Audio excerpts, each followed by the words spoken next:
I'm an occasional lecturer at UCD in sociology, and I'd like to thank the organisers of this. It's an incredible event for World Vegan Day, and I'm assuming, wait a minute, see if we can get rid of that.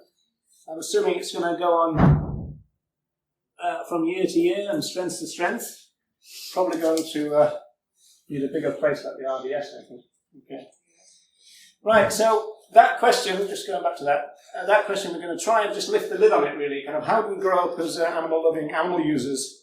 And so this is really a snippet from my research work, a really kind of small fraction. So if you want to have a look at that in more general terms, then that's the address to look at, in particular that chapter, the species barrier maintenance. If you can't be bothered writing that down, if you just Google Roger Yates social construction, you will usually get it. Okay.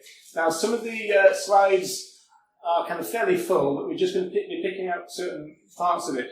If you want afterwards to actually see the PowerPoint in its total glory, as it were, then please email me, roger.yates@ucd.ie, and I'll be happy, in fact, ecstatic to send it to you. Okay, so the talk is based on a core sociological idea, which is socialisation. And as you see here, it can get quite complicated. There are lots and lots of agents of socialisation. We're going to mainly talk in this kind of area about family socialisation, and that really means, in terms of the two types that we focus on, that means primary socialisation rather than secondary socialisation. That's the kind of thing we're going to focus on. Sociologists make big claims about sociology. For example, if you look here, we're talking really about how people become members of society, how we get inducted into the world. But that also means there's an element of social control about it. You know, even the notion of social conformity. And it is true, sociologically, most people are conformists. Even people who self-identify as radical, you know, underneath, as it were, there's lots of conformity in terms of their views and behaviour in particular. And then down there is a kind of classic sociological thing of all these socialising agents kind of pouring their norms and values and ideas and opinions into the child. And finally on this is to kind of highlight the fact that it's regarded that if children are not socialised, there's a problem. They're not going to fit into society. So they need to be socialised. And in terms of socialising agent, in a conventional society or conventional family, then usually a lot of it initially falls to the mother in primary socialisation. We're talking about very basic skills here. You know, how to use knives and forks and go to the toilet, this kind of thing. You know, human beings are helpless when they're born, but we learn very quickly. What essentially then the job is to inculcate the norms and values of society, and we're really kind of cueing people in to the culture of society. Now, normally when I've got a bit of time to do this kind of talk, I will give out pencil and paper, and I will ask people, will they please draw me a farm? And it probably won't surprise you to find that this is the kind of thing that most people draw for me. It's not quite as good as that, but you get a line drawing of that kind of thing. So essentially, this is the kind of classic thing. The only people who don't draw this type of farm are animal advocates. Because if you like, they kind of know the truth, if you want. So there are some themes to this. In particular, it's a very happy place usually. So this is the farm in people's mind's eye. Now this is important for us because these are the cultural resources that people use. If you're an animal advocate and you're talking to people about farmed animals, for example, or animal use in a general sense, then this is the kind of picture they've got in mind. This is the kind of thing that we've got to kind of overcome, because this is the kind of very kind of relieving kind of picture that they rely on in a cultural sense. Another aspect is that these farms are full of homes, and so there's no cages there. That's a very common feature. Also, inevitably, we talk about family units in these types of farms. And in fact, it's usually more than this, so you normally would get pigs and piglets and chickens and chicks and those kind of things. And of course, from a more kind of animal rights point of view, if you like, there's no suggestion of this. There's no suggestion of end use. So there's no slaughterhouse trucks. There's no mention of the fact that this is what's kind of going on in this sense. So let's just try to kind of build a little bit on the sociology of that, just for a few minutes. I'm actually going to use some psycholinguistic text for this from Stanley Sapon here. And he's looking at the social transmission of social values. The important part is this bit that's picked out at the bottom there, which is to be kind to one another, be kind to animals, to abhor cruelty of any sort. Violence is not the way that we resolve conflicts, and the taking of life is wrong. That, in general terms, is a kind of set of values that we suggest to children when they're fairly young. And what Sapin says is that we present our young with a kind of package. He calls it a syllabus of general norms and values. And of course, what we do with norms and values is we kind of transmit them generationally. That's the kind of interesting part about that. And the important parts of this are the bits picked out in red, because essentially the story is that Sapin is arguing that eventually there comes a time when we have to clue our kids in to the reality of the world. We create a fantasy land at the beginning, and then we have to gradually let them in to the fact that something else is kind of happening. And he says that eventually our children understand that those values that we initially talk about are actually violated in society. And not only that, sometimes the violation of those values are actually celebrated sometimes. And so he says that we've eventually got to let our kids in to the idea that there's a two-tier value system. In fact, you could argue it's more complicated than just that, the two-tier idea. And so, as a general matter, he says that when we're talking about morality, and in particular what I call human-non-human relations, we as adults deceive ourselves.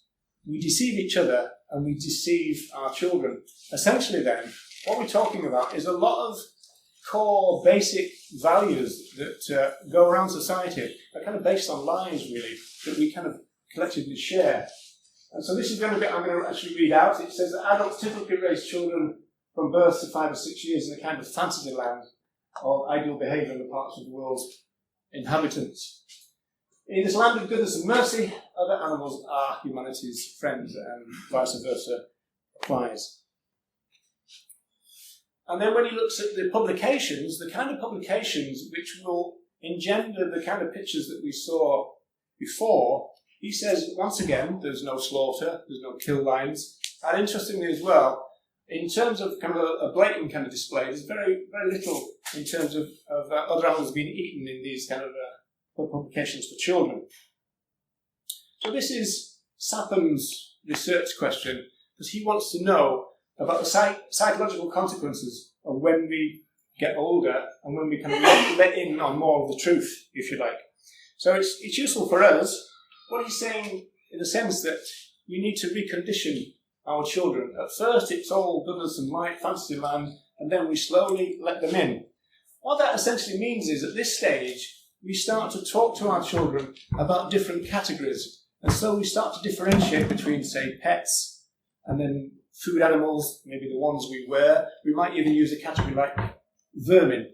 Okay? So a whole society of animals is suddenly started to be chopped up, as it were, into these different boxes. And that's to do with the fact that we want to then claim that some of them we can use in different ways. He also says that when we're dealing with the adult world, we're dealing with a world of delusions and denial. Now, one thing the literature is very strong on, there's absolutely loads of literature about this going back to Freud, is that human beings are very good at denial. It's something we're really kind of good at. So we're kind of good at fooling ourselves and so forth. So we're moving then the other animals into a situation where we can claim them to be objects of utility. In other words, we then start talking about how we start to use them. And that's how we start to talk about these different ways of doing it. And again, another general point, this is from a psychoanalytical point of view, is that the idea that we lie to ourselves is actually fairly commonplace, and it's also functional. It's a very functional thing to do. But one thing that we know is that knowledge is said to represent power, but knowledge can also represent pain. There's an interesting concept, which is there are other things to do with knowledge than know it. We can push it away, we can deny it, we can even make it kind of foggy and go away. Yeah? We're almost like into that political thing you might remember from a few years ago, when they talked about, known unknowns and unknown knowns and this kind of idea. What Carol Adams says, and she's an eco-feminist, the author of Sexual Politics of Meat, she said this is what we do essentially when we're talking about our treatment of other animals. She's got a concept called the absent reference. And so we push the animal away conceptually. So people go into a steak restaurant and they order a steak. They don't order a dead body. That's not the way that we want it seen. And in fact, the vegans in the audience will probably know that just their presence sometimes in a particular social setting is uncomfortable. One of the reasons for that is because you're bringing back the absent reference which they have pushed away, right? So the end of this story is that sociologically there are some things that we don't particularly want to know in great detail. We certainly don't want precise details. So then we can say, okay, well, what's better for us to know, especially in relation to our children? And then that means that we're back to the farms. It's better to know that this is what the reality of farming is, rather than the real reality, if you like. What we get here, this is a book that I looked at in my research, and this is Tales from Mud Puddle Farm. And as you see here, there's a whole kind of society of other animals. There's a social consensus, there's a social contract at work, which is summed up here by this quote from the farmer. And he says, "You look after me and I'll look after you." How that pans out in the story is that the hens lay eggs for the farmer. Now, there's 2 dairy cows on this farm. This is interesting. There's no calves. There's no mention of pregnancy. There's no mention of the kind of mammalian thing about you need to be pregnant in order to give milk. Right? What happened in the story is that they let their milk down for him. Which is an interesting phrase, as though they can biologically keep it up or something. But it's in a sense, it's the idea that this is the rent that they pay for being there in this kind of cozy consensus. Now, so if that's the book that I looked at, there we go, I was quite surprised to find several years later that it came back again in a different format, which might surprise you. Came back in the format of a McDonald's Happy Meal. And there's actually a YouTube video of the illustrator. I think he's sat in his car, and he's kind of going, look, I drew these pictures, and now they're in the McDonald's Happy Meal. How cool is that type of thing? What there isn't in any of the video is kind of like, fucking hell, that's a bit weird, isn't it? Kind of I've been drawing pictures of farmed animals, and inside this box, I'll cut up bits of farmed animals. And I think the clue to it, in cultural terms, is the phrase happy. Because this is the phrase that struck me, which was what better way to perpetuate the happy farm than with the idea of the happy meal. And so, of course, they were all skippy, hippie, happy animals in that box. There was a complete disconnect in terms of what he was talking about. Okay, so I'm going to bring this to a close pretty quick so we can get talking, because that's what Pez wants us to do. Just go through a few other things that I looked at in the research. These initial ones have got a very simple narrative, usually what noise the cows make, this kind of thing. But very quickly, the narrative gets quite complicated. This one here, Nubbins and the Tractor, it's got a quite complicated narrative. It's about animal property. It's about the transfer of animal property. In fact, if legal scholar Gary Francione was here right now, he could jump up and down saying, see, property, that's the interesting thing. Other animals are categorised as things. They're items of property. So the story goes, the farmer buys a tractor, and then the horse is redundant, and we're going to sell the horse. The son is not too happy about this. Then the tractor breaks down, and so the son says to the farmer, Dad, if you transfer the ownership of Nubbins to me, we'll work on the farm for you. Yeah? So the last scenes in the book is both of them are happy as Larry, getting back, the horse can't wait to get back into the saddle, as it were, to be able to pull the plough, because the ownership has been transferred. This one's quite interesting. Four Ways Farm. It was a DVD at the time, and I was looking at it. It's a videotape. It's probably DVD down. The interesting thing about that is it's an entire bunch of adventures with a complete population of other animals, and there's no humans involved at all. When we get to teenagers, this is like a very kind of poppy kind of thing. It's called Animals and You. Very much focused at the teenage girl or young women audience. And most of it is about pets. And there are some references to free living beings.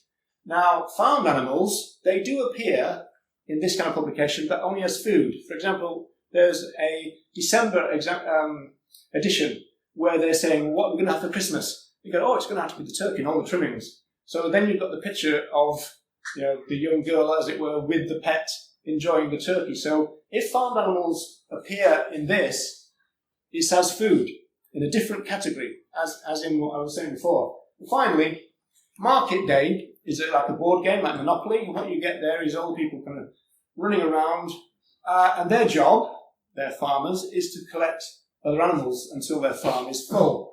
And so as soon as your farm is full, you've won, right?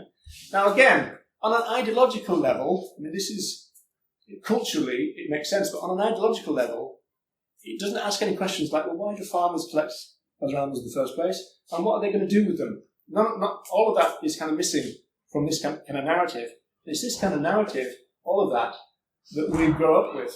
And so, back to the question, and back to sociology, the answer, or at least to lift the lid on this, is that we're socialized to do this. We're socialized that some animals we should love, and some other animals are vermin, other animals are there for food, Now, for the animal advocates, they often try and make a claim which they think is quite effective, which is, why do you pet one and eat the other? Now, unfortunately, sociologically, that is not as powerful as people think it is.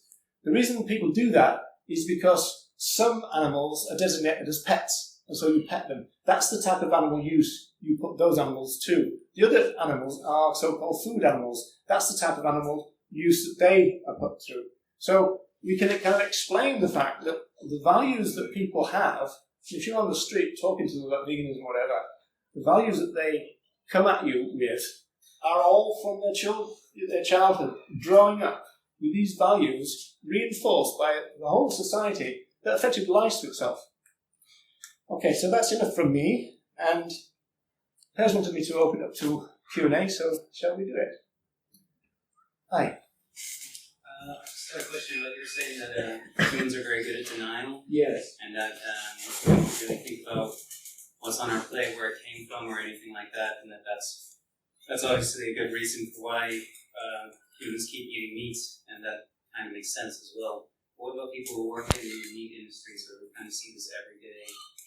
How do they justify? Yeah, that's a good question. And another question, just to preempt any others, is that there is a different, in the story I've just told, there's an urban-rural divide as well. In other words, some kids from farming backgrounds, for example, are not going to be as mystified about what really goes on in farms as well. Although, again, in the foot and mouth thing that happened in England, you had farmers crying because they actually saw the other animals that they bred being killed, which is not what they normally see, What was the first part of it again?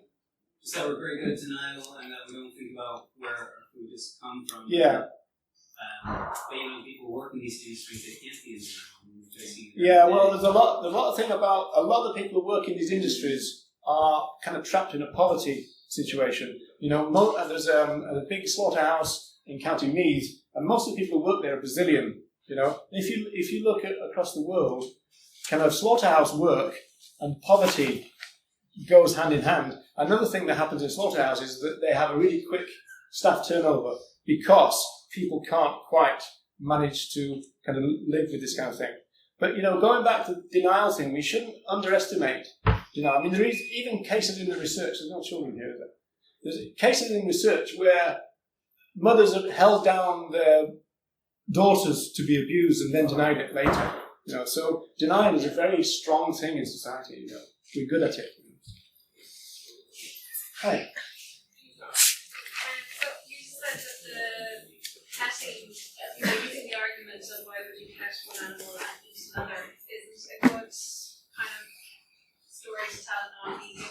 What is a good way of getting through?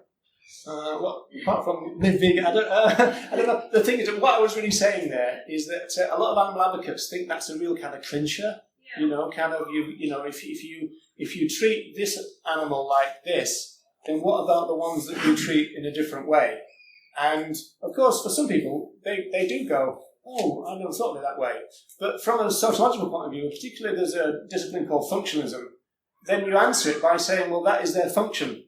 So, if you're looking at animal use, so the difference between animal rights and welfare is that animal rights is about animal use, welfare is about animal treatment. If you're looking at use, then we use some as pets, and we use others as food. So it's interesting in the sense that when I've seen that argument being made, and people go, well, these are food animals. What? You know, then they might say things like, if we didn't eat them, they wouldn't exist. You know? Yeah, that's right. You know, I mean, there was somebody from the Alliance for Animal Rights on the radio the other day, and the presenter said, well, if we didn't eat fishes, the sea would become overflowing with fishes. And she was going, are you serious? But people say that all the time. You know, we're going to be, you know, it's as though we're just out there, as it were, gathering up the free living beings and eating them. That's not the way it goes. We purposely breed them. You know, there's a massive artificial insemination plant in Enfield, in County Meath. You know, and artificial insemination is a big thing now in Ireland. I know there is a lot of mythology about, you know, what's the reality of Irish farms, and there probably will be in some rural areas some genuine free-range farms, but there's a move towards industrialisation now. It's moved away from that big style. And as I said, artificial insemination is big. Does anybody know what artificial insemination is? Yeah, okay. One interesting thing about that, which people don't know, is they use bulls called teaser bulls. So they chain one bull to a wall, and then they get the second bull to mount the first bull. Then they rush in there, I mean, kind of like, Daddy, what did you do all day? They rush in there with an artificial vagina to get the semen, and then they rush off to the freezer. Now, the reason they use the first bull is because these bulls are so massive now through genetic engineering that they can't use cows, because if a bull mounted a cow, it would break her limbs, her hips. So they have to use another bull. They're called teaser bulls. You know? In fact, there is if you look on YouTube, there is something from Ear to the Ground. Really interesting. It's about 12 minutes about artificial insemination in County Meath. And it's interesting because the presenter and the people doing the artificial insemination, they're just making jokes. You know, as though it's a really kind of funny thing, like going, oh, you know, this bull is ready to pop and this kind of stuff. Oh, that was a good jump and those kind of stuff. They were really making kind of juvenile jokes, you know, which is one way that they could deny what they're doing as well, because they would make it something else, a bit of a laugh, you know. Hey. It's not quite a question, but I just think this is kind of like crazy. I'm 18. I went vegan like 3 weeks ago because I watched a ton of documentaries, like from a media video, and watched a ton of documentaries and just was like, wow. I never knew that cows had to be pregnant to give milk. Yeah. I grew up thinking that cows had to be milk. That cows just produce this milk all the time. That's what you're told, right? It's crazy. Who else believed that in the room? Oh yeah. No, it's crazy. That's right. But the point is, actually, there's an interesting story about that, because we tend to deny that we're animals, right? Yeah. Now, if you call somebody else an animal, you're usually insulting them, aren't you? Like, you know, if somebody says, you're an animal, you are, you don't say, yeah, I know that, you know. Or if somebody says, you're just an ape, you say, yeah, I know that. People don't do that. So we don't self-identify as an ape, or an animal usually. We don't self-identify as a mammal. And people, and this is a mystery really, you know, from a feminist point of view, you know, like, women don't seem to make that connection as well, because they will know that if they wanted to lactate, they would need to be pregnant, although there are obviously things like wet nurses, which is a complicated factor. But generally speaking, if you want to give the volume of milk that's needed for a baby, you would have to be pregnant. They don't transfer that reality of being a mammal to cows. We're in denial. That's what it is. Hi. I thought it was interesting when you were talking about the denial part earlier. Everyone likes denial today. Yeah. I was curious from that because, like, I find that because of that denial, tends to, I'm vegan, so it tends to bring out aggression and violent reactions in people just by without being confrontation or anything like that. So I was wondering what your suggestion was for relationships with people who don't, like friends, family, etc., not just partners. Yeah, well, how, like, do you suggest just that, like, some people would say, oh, I don't want to deal with that because it's just violence and arguments. There are some people who are just not open to the message, or, if you like, open to be educated, if you like. Another thing, again, sociologically, you mentioned families. A lot of animal advocates, you can see this on Facebook a lot, you know, kind of like, I just can't get through to my family. One thing to understand is that your family might be the hardest audience for you to talk to, because you've got all your family garbage and baggage as well. Kind of, I'm not going to have my whippersnapper brothers telling me that kind of thing. If a stranger said it, it might be different. So if you are in that situation where the people who are least seem to be open to what you want to say or what you want to do or your feelings about things, they are your members of your family. Well, it can be explained that way. So don't lose heart, because they might be the hardest ones to talk to, not the easiest. Whereas, obviously, it's kind of counterintuitive. You think, well, I must surely be able to get through to the people I live with all the time, but it's not the case. I find it, isolates you from people. Definitely. That's what I struggle to get around to. People who are close to you.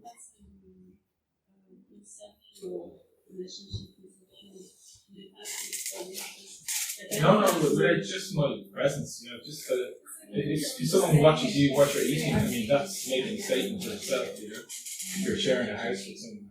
Yeah. Well, I think another... Yeah. I think another thing which is... this point is really kind of close to my heart, because, I believe that the vegan movement has lost its heart.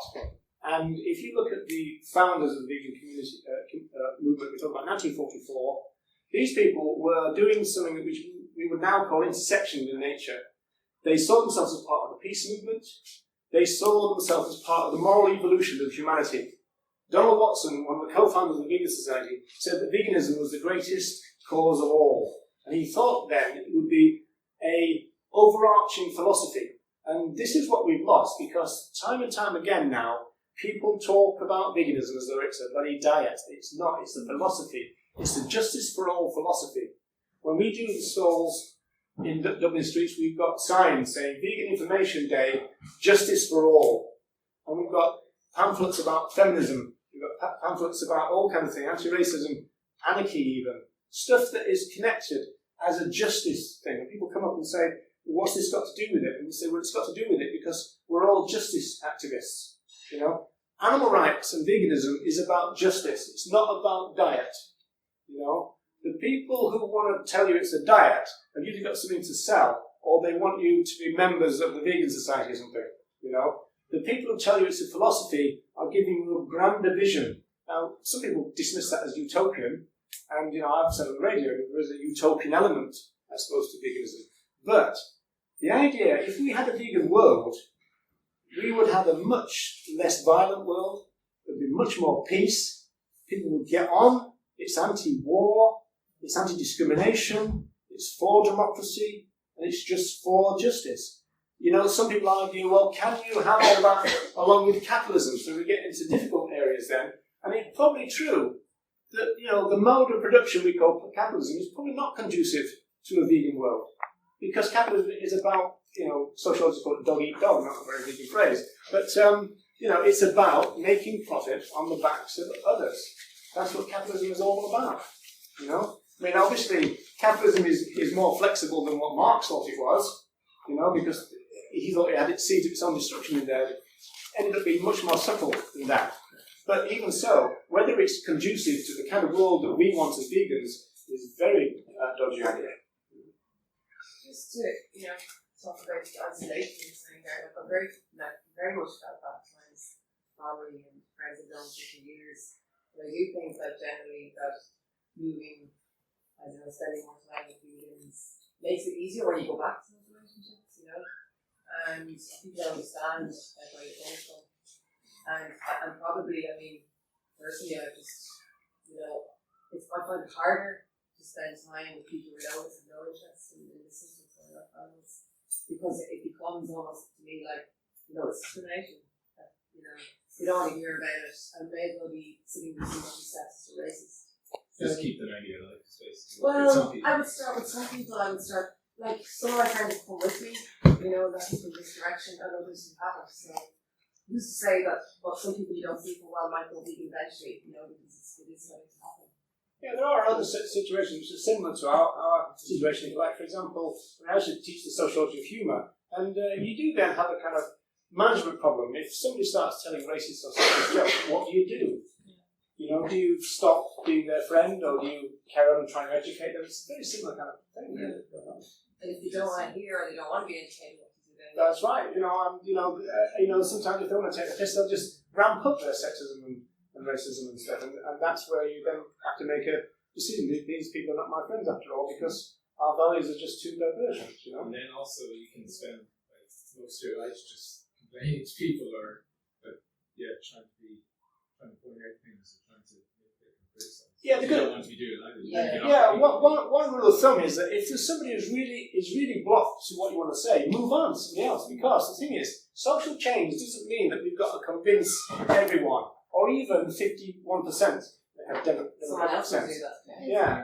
What you need in terms of social change is that if there is a population, a group of a population, the numbers are unknown, some people say 10%, other people say 20-25%, who have got a kind of unshakable belief, they can bring about change. That goes back to what I said at the beginning. Most people in society are conformists. If most restaurants in Dublin were vegan, everybody just go to those restaurants and they'd be fine and happy about it, you know. And they bring up their kids like that, it wouldn't be a problem because they conform to norms and values. Most people conform to norms and values, which is why in the apartheid time, you know, I used to know this guy. He came up from South Africa. I was working as a projectionist in England at the time. He was totally racist. He used to call black people Kafirs, which is their version of the N-word, right? But it was just, that's the way he was brought up, you know. So, you know, being in the type of society that we want is important. And the more vegans we can get, the better, on two levels. That level, the cultural change, and also it's undoubtedly true that by eating vegan, that phrase I don't particularly like, you do cause harm. For example, there are ways of harvesting which cause harm, or the way of farming which cause harm. The only solution to the harm that vegans do is for them to be more ethical vegan in society, which means then that we get the socio and political power to make some structural change. There are some changes we can't make as individuals. You can look at videos on YouTube and look at the prairies, the way that grain is harvested. You've got a whole bank of combine harvesters. The other animals have got no chance, the ones in front of them. But if we demanded change as the consumers, powerful consumers, we could change that. We could fit the machinery with ultrasound, which would warn the other animals that there's something coming, and they would move away. We've got all kinds of things. We could move into a kind of no-dig. I used to run a no-dig allotment, you know. There are no-dig ways of producing, you know. We could make change, but we need to have a lot more of us. We need to change the culture. If we change the culture, that would change the political situation. It tends to be that way rather than the other way, because politicians are followers and not leaders. They think they're leaders, but they're not. They follow money, they follow votes. We all know that, right? So if we've got the money, we've got the votes, they'll follow us. But we need to change the culture first. Our job is to be critical of the ideology of speciesism and to change the culture on that. That's what the vegan job is. Any more for any more?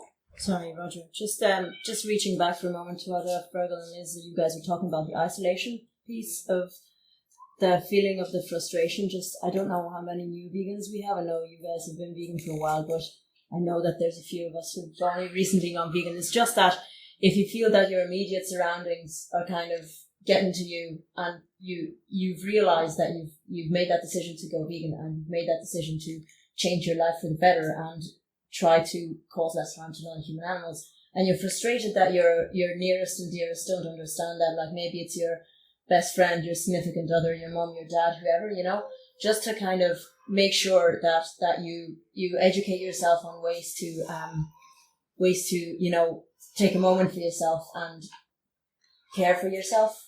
If you're interested, Sandra Grant of the Eden Animal Sanctuary, she's a psychologist. Sandra Higgins,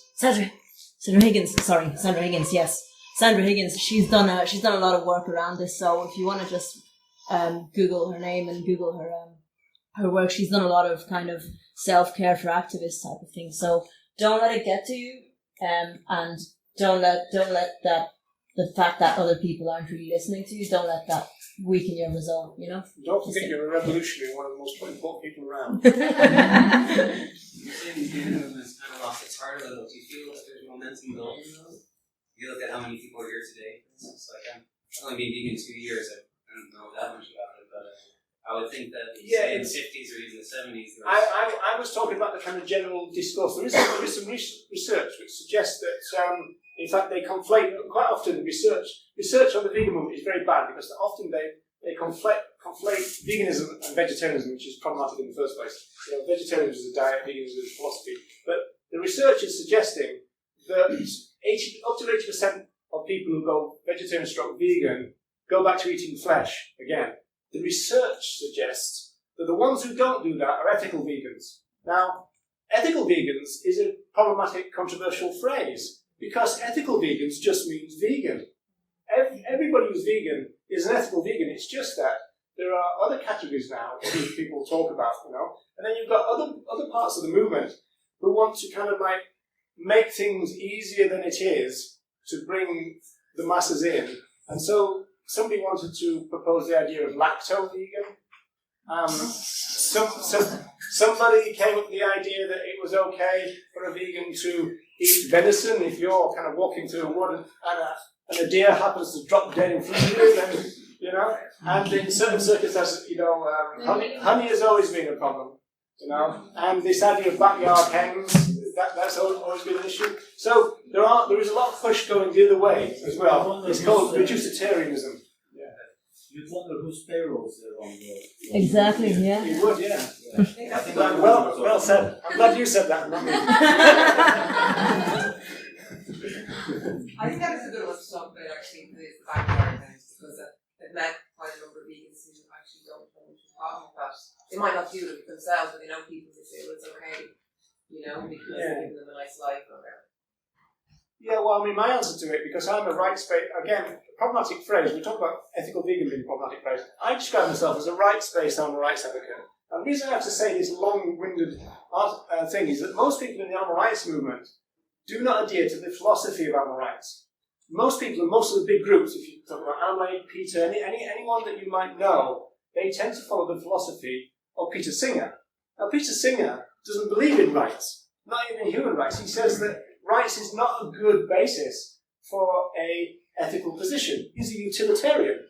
And, you know, the classic utilitarians call moral rights nonsense on stilts, you know. So animal rights is based on moral rights. You know, and so what I would say, the animal rights position on that would be that who produced the eggs? Whose property are the eggs?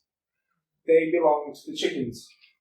And Sandra Higgins would say that in the natural situation, the original guinea fowl, they would produce a clutch of eggs about twice a year, maybe 3 times, I think. Whereas now we've genetically engineered them to produce every other day or every day. It puts a vast strain on them. You know, one way that you can replenish their system is let them eat their own unfertilized eggs, which they will do. You know, so that's the answer. I mean, they're there. You know, I always say, well, look, you know, if they tie one up in a ribbon, roll it onto your door, and knock on the door, and say gift, then that might be okay morally. But until they do that, I say leave the eggs with the hens. That's what I say. Any more for any more? Well, end with that time. 3 more minutes? Oh, okay, we've got about 2 minutes now before we get kicked out. We're supposed to finish about 3. One in the back there. Just something that you said earlier, which sort of brought up this sort of inner conflict that I have. There are so many people who think that it's cool to be vegan now. It's sort of, you know, vegan diets. I mean, you mentioned the diet for a lot of people instead of ethical standpoint, more of like based on how it is. Yeah. And so for me, when people say they are vegan, like, okay, I sometimes have eggs, but no, I am vegan and I really love animals. For me, that's very annoying because I don't believe that they truly are vegans. But I am within myself conflicted because should I, you know, encourage them because they are still doing something, or should I stand my ground and say, well, actually, no, you're not vegan, and It's very difficult. Your reasoning behind it. How do you do it? From a movement point of view, you've hit on something which is very difficult and long-standing too. I actually don't mind the phrase veganish. I think that kind of explains what they are. You know, they're kind of going that way or they're staying at veganish. I don't mind veganish. A lot of vegans don't like veganish. I don't mind.